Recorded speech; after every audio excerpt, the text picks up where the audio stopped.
NTV సిద్దిపేటకి స్వాగతం. ఇప్పుడు మనం దుబ్బాక మండలం తిమ్మాపూర్ గ్రామంలో ఉన్నాము. శ్రీరామ్, జై జయ శ్రీరామ్. ఇప్పుడు మనం దుబ్బాక మండలం తిమ్మాపూర్ గ్రామంలోని శ్రీ అభయ వీరాంజనేయ స్వామి దేవాలయంలో ఉన్నాం. ఈ అభయ వీరాంజనేయ స్వామి దేవాలయము ఈ నేషనల్ హైవే 765 DG విస్తరణలో భాగంగా కొన్ని షట్టర్లు మరియు కొంత స్థలాన్ని రోడ్డుకు విస్తరణలో భాగంగా తీసుకోవడం జరుగుతున్నది.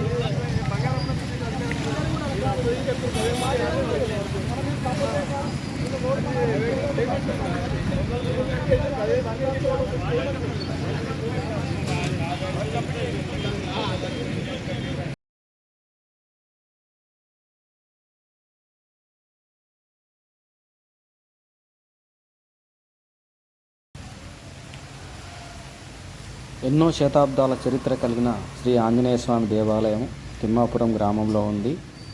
అత్యంత పురాతనమైన ఆలయంగా పేరుగాంచిన శ్రీ వీరాంజనేయ స్వామి దేవస్థానం యొక్క విశేషాలను మనం ఇప్పుడు తెలుసుకుందాం.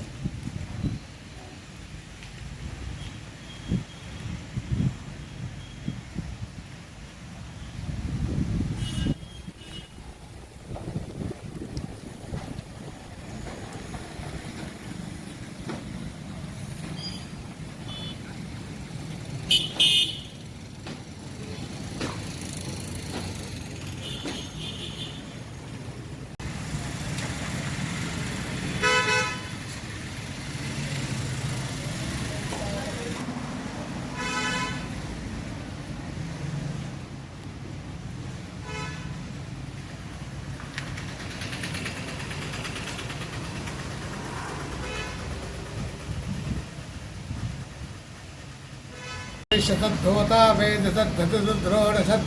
ఈ తిమ్మాపురం గ్రామం అనేది ప్రసిద్ధ క్షేత్రం.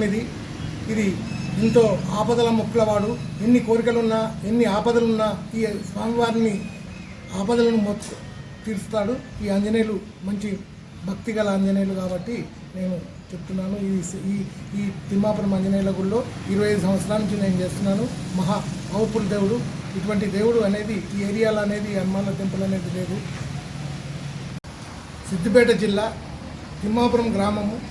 ఈ గ్రామంలో చైత్ర పూర్ణిమ నాడు ఇక్కడ రథోత్సవం జరుగుతుంది. బ్రహ్మాండంగా అగ్నిగుడ్డాలు కూడా జరుగుతాయి. కాబట్టి ఆ రోజు కార్యక్రమం రథం కూడా జరుగుతుంది రాత్రి. కాబట్టి అందరూ భక్తులు రావాలి, ఈ కార్యక్రమాన్ని జయప్రదం చేయాలని కోరుకుంటున్నాను. తిమ్మాపురంలో 100 సంవత్సరాల కింద కూడా మాకు తెలియకుండానే ఉన్నది. అంతేనా కదా? మనకు తెలియదు. మనకేం 60 ఏళ్ళకు ఉన్నాం మేము. 60 ఏళ్ళు.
అది ముచ్చట.